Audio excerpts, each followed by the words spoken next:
So this is what we're going to be doing. And this is the little book. Oh, it's upside down right now, but the instructions and the patterns. And okay, take 2 with this because my mom said something that I really, not bad, but kind of embarrassing for herself to say. I was filming it, this part. So that right there across from me is the instructions and the patterns. And that is a material. So, yeah. So we will be doing the cat one, and I'm going to read the instructions, and we'll go from there. So this is the introduction. It says this kit, like every other craft kit we make, is special to us. We've gone to great lengths to try and make it special for you too. From quality materials, easy to follow instructions, and cool finished products you create. And our hope is that you'll have as much fun making it as we did designing and developing it. Fingers crossed. Show us. We'd love to see how your project turned out, so please share your photos and comments with our crafting fans via social with #WhereFunRules. Happy crafting, the Ann Williams team. A note about sewing. Remember, it's okay to make mistakes. And that's how you'll learn to be a sewing expert. Any new skill takes practice to master. So don't worry if your first projects don't look exactly like ours do, or like something you would buy at the store. The more you sew, the better your projects will look. Always take your time. Your projects will turn out better if you're not racing to finish it. Use your imagination and make it your own. Each project in this book should reflect your personality. Don't be afraid to express yourself. Ratings. Each project is rated, so you'll know exactly... each project is rated, so you'll know how easy it will be to complete it. We recommend doing 1 or 2 projects in each level before moving up to the next level. Number 1 is it is an easy project that is perfect for new sewers. 2 is you will learn a new skill. 3 is it is a harder project that may take some time to complete. And number 4 is a project will challenge you and uses a few skills from ratings 1, 2, and 3. So we're going to do a rating on 1. And I think me and my mom found one we're going to do. So we'll go from there. All right, so this is the sewing definitions. You have applique? Yeah, applique, which is a way to decorate your sewing with pieces of fabric cut in different shapes and patterns, then sewn onto a larger piece to form a picture or pattern. Then you have casing, a tunnel through which elastic or drawstring can be threaded. And then you have embroidery, decorative stitches made with thread or yarn. And then you have a fray. Woven fabrics unravel at the edges when you cut them. They start to look ragged like fringe. And then you have the hem, the edge of a piece of fabric that has been folded under and sewn like at the bottom of your shirt, pants, or sleeves. And then you have a right side. Some fabrics have a right side and a wrong side. The printed or nicer looking side is the right side. The felt and canvas in this kit don't have a right or wrong side, but if you decorate one side, then it becomes the right side. Then you have a seam, the line where 2 pieces of fabric are sewn together. Then you have a seam allowance, which stitching 2 pieces of fabric together, you're creating a seam. Seam allowance is the distance between your seam stitches and the edge of the fabric. All about fabric. Felt and canvas come in this kit, but there are many other kinds of fabric. Canvas and other woven fabrics fray when you cut them. You can sew a whip stitch or a blanket stitch around the edges to control it. Or you can sew the right sides together and then turn the item right side out, or you can pull more threads on purpose to make it look like fringe. Some fabrics, like felt, won't fray when you cut them. This means you don't have to do anything special to the edge. It will always look nice. Other fabrics that won't fray are knits, stretchy fabric like what your t-shirt is made from. Fleece, soft, thicker, stretchy fabric, usually used to make blankets or hats. You can buy fabric from the store, or you can upcycle your stuff you already have, like t-shirts, pants, and sheets. You probably have old clothes that you don't wear anymore. It's a great way to reduce waste and make something amazing. T-shirts are great for upcycling because they are made of knit fabric and won't fray when you cut them. They also have cool designs on them that you can reuse. If a sweater is 100% wool, it can be felted so it won't fray. Machine wash it with hot water, then dry it on the hot cycle. If it hasn't shrunk up, wash it and dry it again. Before you use upcycled clothing, it may be easier to cut it apart at the seams so it lays flat like fabric you would buy at the store. Scraps make great stuffing. Make sure you get permission from an adult before you upcycle old clothes. Okay, so you have felt here, canvas, frayed edges, wrong side, right side, the seam, and the seam allowance. All right, so thread your needle. Okay, so sewing 101, it says, here are some basic instructions to get you started. To learn specific stitches, turn to page 27. And then you have your thread, your needle. So one, you cut a length of the thread no longer than your arm.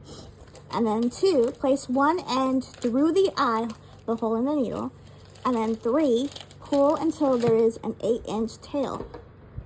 Okay, and then knot your thread overhand and knot. Make a loop with the thread near the long end, not the tail. Number 2, place the end of the thread through the loop. And then you have 3, pull to make a single knot. And 4, repeat steps 1 through 3 to make a double knot. The knots should be on top of each other. And then you finish the sewing. When you are done sewing, or you have 10 inches of thread left, make a tiny stitch at the end of your stitches. And 2, pull until you make a loop, then pass the needle through the loop, pull tight to make a knot. Repeat steps 1 and 2. Keep your stitch on top of the stitch you made in step 1, then trim the ends. Did you get it? So this is patterns. Each pattern piece tells you what it is for, how many to cut out, and which color felt to use. So we have that. We have carefully cut out the patterns, lay the paper pattern on your fabric. Follow our layouts below to make sure you have enough felt. Make the button, mark the buttonhole, and pin the pattern to the fabric or trace around the pattern with a pen or a pencil or marker. Store the patterns in an envelope so you won't lose them. You can reuse them. And, done this one? Oh yeah, carefully cut around the pattern piece or the lines you drew. That was 4. We might do the running stitch first. So this is the running stitch. Use a stitch to sew 2 pieces of fabric together or to embroider a dashed line. You can sew straight lines or curves. And then you have the first thing you do is before you sew, thread your needle and knot one end to the thread. Push the needle up through the back of the fabric. 2, hold your needle here. Pull until the knot touches the back of the fabric. Hold your needle near the eye to keep the needle from coming unthreaded. 3, insert the needle through the front of the fabric. Each stitch should be around the same length. Stitches shouldn't be too far apart. Practice to make your stitches smaller. And number 6, don't sew with the tail of the thread. When you have 10 inches of thread left, tie a knot and start again with a new piece. If you run out of thread, go on page 33, okay? And 7, once you get the hang of sewing the running stitch, you can use the needle to make a few stitches at once. This can keep your stitches the same length, and that's a running stitch on this little guy. And knots, when you're done sewing, tie a knot. See finished sewing on page 4. I will be cutting out the pin cushion cut 2 from yellow felt. Well, you know what, we can... So we're not gonna, I think we're just supposed to stencilize and not actually cut them, but we're gonna use a cup and see if we can do it that way. We're gonna trace over a cup. We'll be making... Where are the petals then? Okay, so we're That gonna... you feel comfortable with. We're gonna try making that one, and I made one when I was little too, apparently, but it was just a circle, so we'll see how it goes. Yeah, there is. So we have to use, Phil said that a little tidbit here that to use to use as less fabric as possible. So that's what we're gonna do. In other words, if you cut it like this, you won't get That's true. the second patch. You gotta save the space for the other one. Anytime you're cutting a fabric, you want to use edges and stuff so that you have more for another piece of pattern. And please excuse my nails. I haven't really, it's been one of those, I guess, weeks where, a few weeks that I haven't been managing everything. So yeah, excuse the nails that you see. But it's gonna be kind of like my old one. This is gonna be a pin cushion. So it's a good thing to start with, definitely. On so that you don't have trouble if you want to put 1, 2, 3 pins, or look like this. I'll let you do the other one so that it doesn't move while you're cutting it.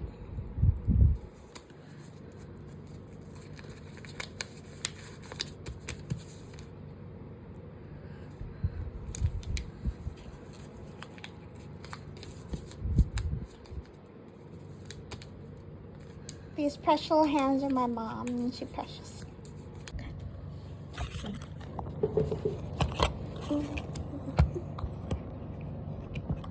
There. Okay. So what now? Cut it. Oh yeah, okay.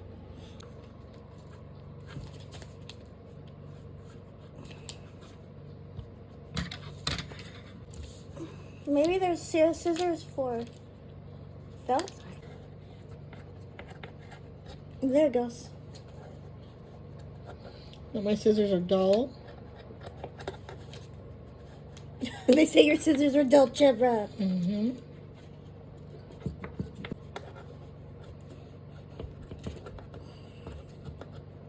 They have specific scissors designed for sewing and crafting.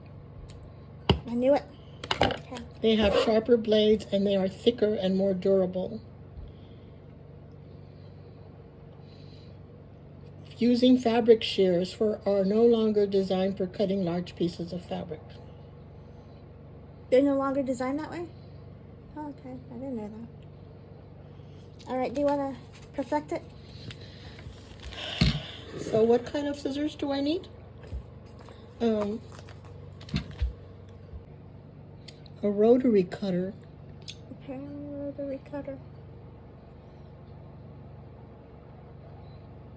I guess craft scissors, they said, right? Yeah, craft scissors. So if we had trouble cutting this, so we're going to probably invest in craft scissors in the future. So if you have it, if your kit didn't come with like scissors like ours didn't, and it didn't come with needles, if you can invest in some craft scissors, it makes it easier to cut with this kind of fabric. Okay, so now we're going to remove the pins.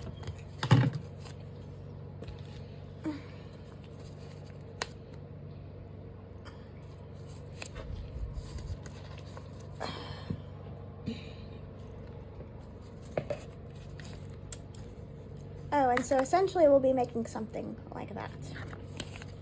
Okay. Where'd you get that needle? What needle? It was out here with all those. Oh, wow. Okay. Yeah. These are craft needles also. Those are craft needles also. And if the person you hear is my Marmy, she's the one that's gonna be teaching me to do this and all that. Okay. So you want to put this aside, fold this up neatly because you might need it for little things like eyes or ears or something. Put it together with your other fabrics. Well, this is too small.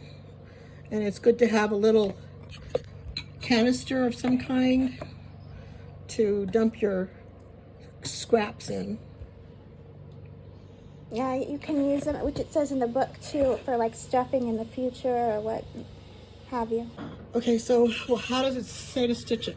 Okay, the stitch for this one, I don't want it won't close, so I don't want to get ink on it. Okay, so this one, hold on, I think it's back here. Problem solving. Oh, there's also problem solving. That's cool. French time. So we're gonna do the running stitch. This is the easiest stitch apparently, right? The running stitch?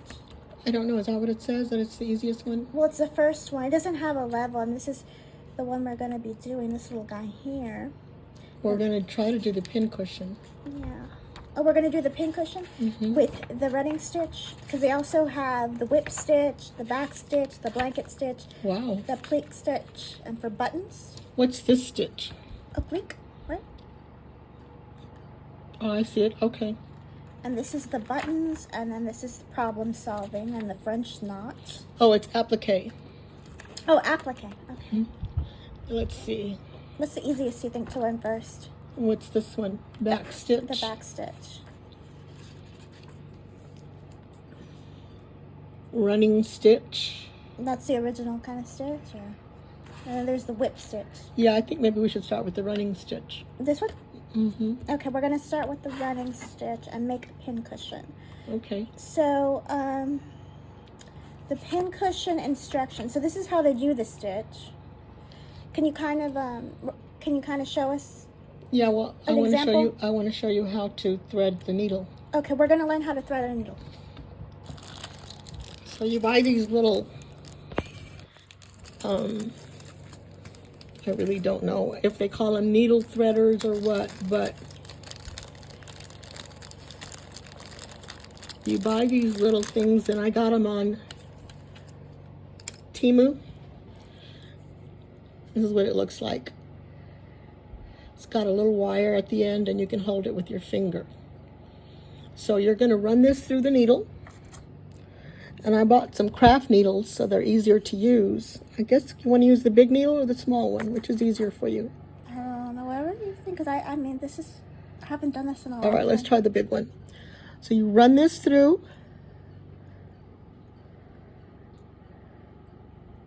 The hole.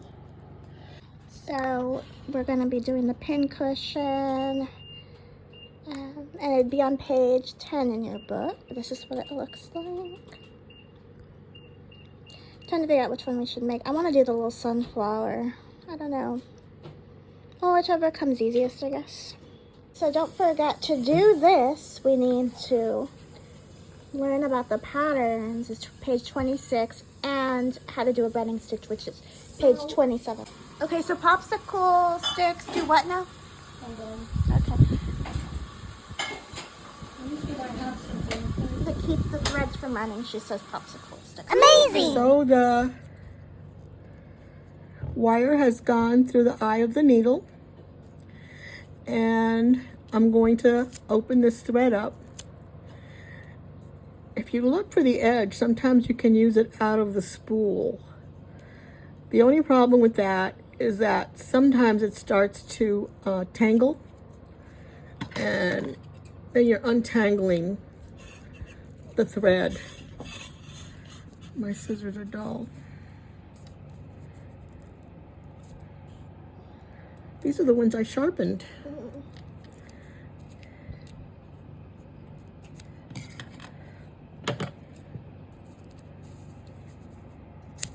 So you have to be able to wrap this thread around something. I recommend popsicle sticks to save the rest of the thread on, but I don't have any with me, so I'm going to use a straw. And you hold this down here and you wrap it around your, just imagine that this is a popsicle stick, so that you don't have a tangle. And I'm just going to wrap this around here for right now, so it's going to take a while. Okay, so sewing. You have to have a lot of patience with sewing, because things like knots occur, or just things like this. Winding thread around something can be kind of tedious. So you have to have a lot of patience with it. And also, sewing is a good way to just not think about things you don't want to think about. So you think about the craft that you're doing, and how you can perfect the craft, and how you can work on it to make it easier, or faster, or more clever ways of doing it. So Crafting is fun, sewing is fun, but remember, you have to have patience. The needle, and you put the thread through the wire like this.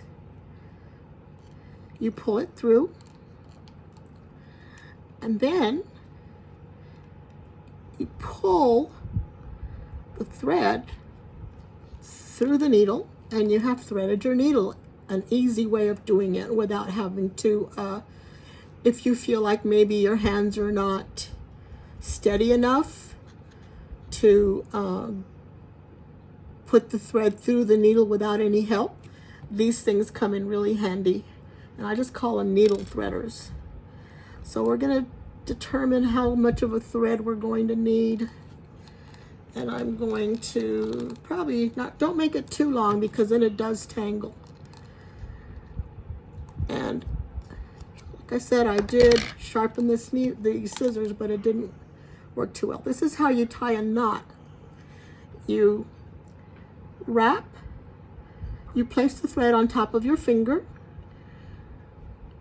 and then you kind of curl this around a little bit, and whoops, sorry, curl it around. I curled it around twice, and then you pull it,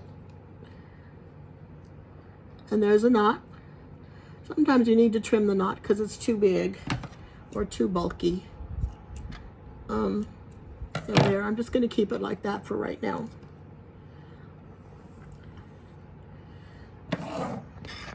All right, where are the two pieces? They're together. Which stitch are we doing? The running stitch? Yes, we're doing the running stitch. Do you want me to? Well, actually, it's just a simple stitch of in and out, in and out. Okay. So you have the two pieces together. And I think you have to remember to leave it open because you're going to stuff it, right? Yes, really. So remind me, because I can forget. So we're going to run it through here with the craft needle and pull it through. Then again, run it through the edge somewhat, not too close to the edge. Make sure you have the other fabric too, because you might not get the fabric from below. And then pull it out. And there you have one stitch. And you're starting on your other one. Don't pull it too hard because it'll bend the edge. So here we go again. We're going to go under, go through, and pull. Again, go under, go through, and then pull. Do you think you can do that? I'll try it. No. So I'm putting a piece of tape at the edge or at the tip of the thread just to secure it a little bit, because it comes loose, and when it comes loose it can get tangled with the other threads in the little bag. I'm just going to stick them in there. So now, since I finished this little guy, we're gonna stuff this little guy. A minute. I guess we can rethread this Rethread it? when you're ready to sew it. Oh, again. yeah, rethread, sorry. So I thought you meant rethread this. Yeah. I was like, we can rethread this because we're getting ready to stuff it. And so I took the needle off. oh, See how she left a little hole so she can stuff her little pincushion. I'm thinking right now, did you want to put a little face on it or something with felt? Or Yeah. a butterfly or something? Cut a little pattern? yeah, that'd be cute. You can glue it on? Yeah. All right, let's find a little pattern we can glue on. So we're going to try to see if we can find a little pattern and copy something from the book. So we traced this butterfly pattern out of a book, and we made sure that it fit here, because we're going to glue the felt on to the pincushion that BunnyFawn is making. And to make sure that it comes out evenly, you fold it in half. This is going to be hard to cut. I really need like a cutting blade. But you pin the butterfly onto the felt.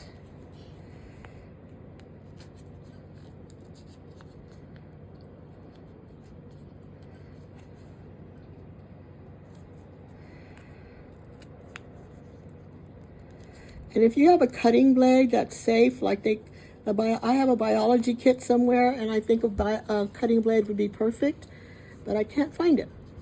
So we're going to have to cut it with scissors, and it's going to be very hard. I'm hoping that someone helps you cut this with a cutting blade or something, but my scissors don't appear to be sharp enough. And we're going to invest on some craft scissors so that, well, it looks like double up, it kind of comes out. If you fold the fabric, it looks like it's easier to cut, but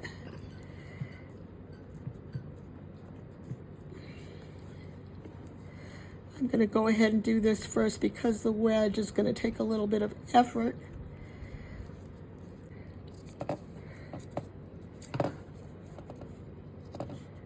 Now it's cutting great, with, but it's doubled up, so go figure.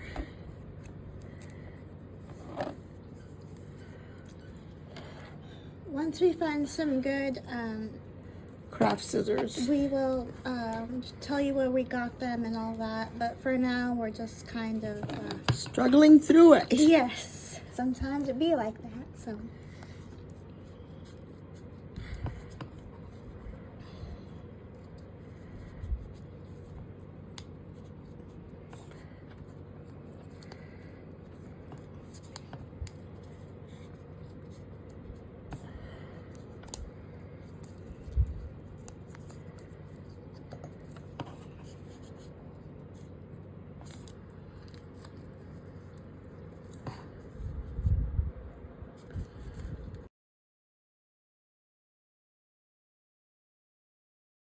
So she's putting craft glue. She's not going to give the name right now because she's not sure how good it's going to work right now. But there we go.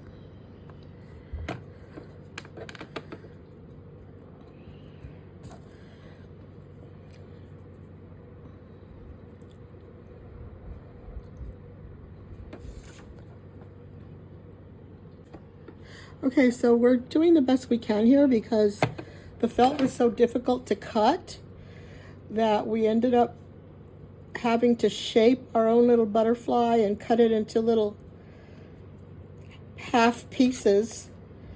So in order to make it look like a butterfly, we're going to get something and put it in the middle to make it look like it's the body of the butterfly as soon as we're done here. We're using the scraps from the yellow to do the body. I told you they come in handy. So here's some of the yellow scrap. I'm just going to kind of shape it into a body for the butterfly. Oh, that's cute. It's a little crooked. I think it looks cute.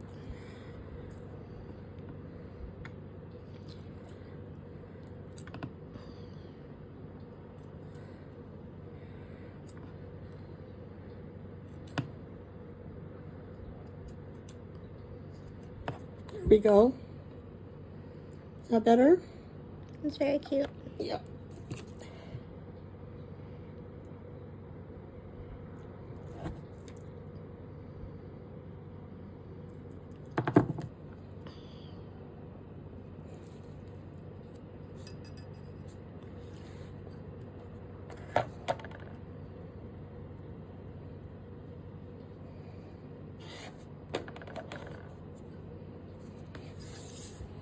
Adorable. What's wrong? I'm wondering if we can use some thread for antennas, but it's good like that, right? Yeah, I like it. Or maybe we can just do you have a Sharpie or something? Yeah, or you know what? Let me cut some little dots. Okay. Okay. So Phil's gonna put little dots on to decorate them with the excess felt that we have.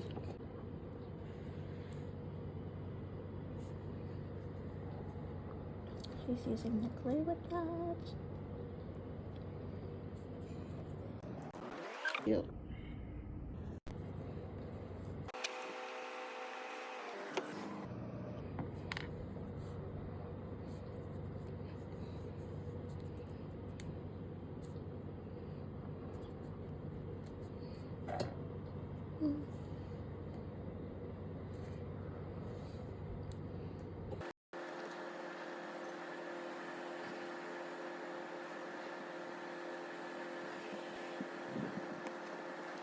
Okay, we're gonna let the butterfly dry and then we're gonna stuff this little guy. See this? Mm-hmm. I'm gonna go through it to make a knot. Okay? Okay. I went through the little loop to make a knot. Okay.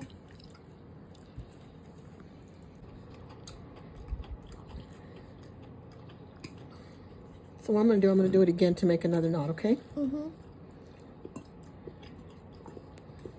Watch. There's a loop. Pull through real kind of, keep your fingernail there so it doesn't pull on the other threads.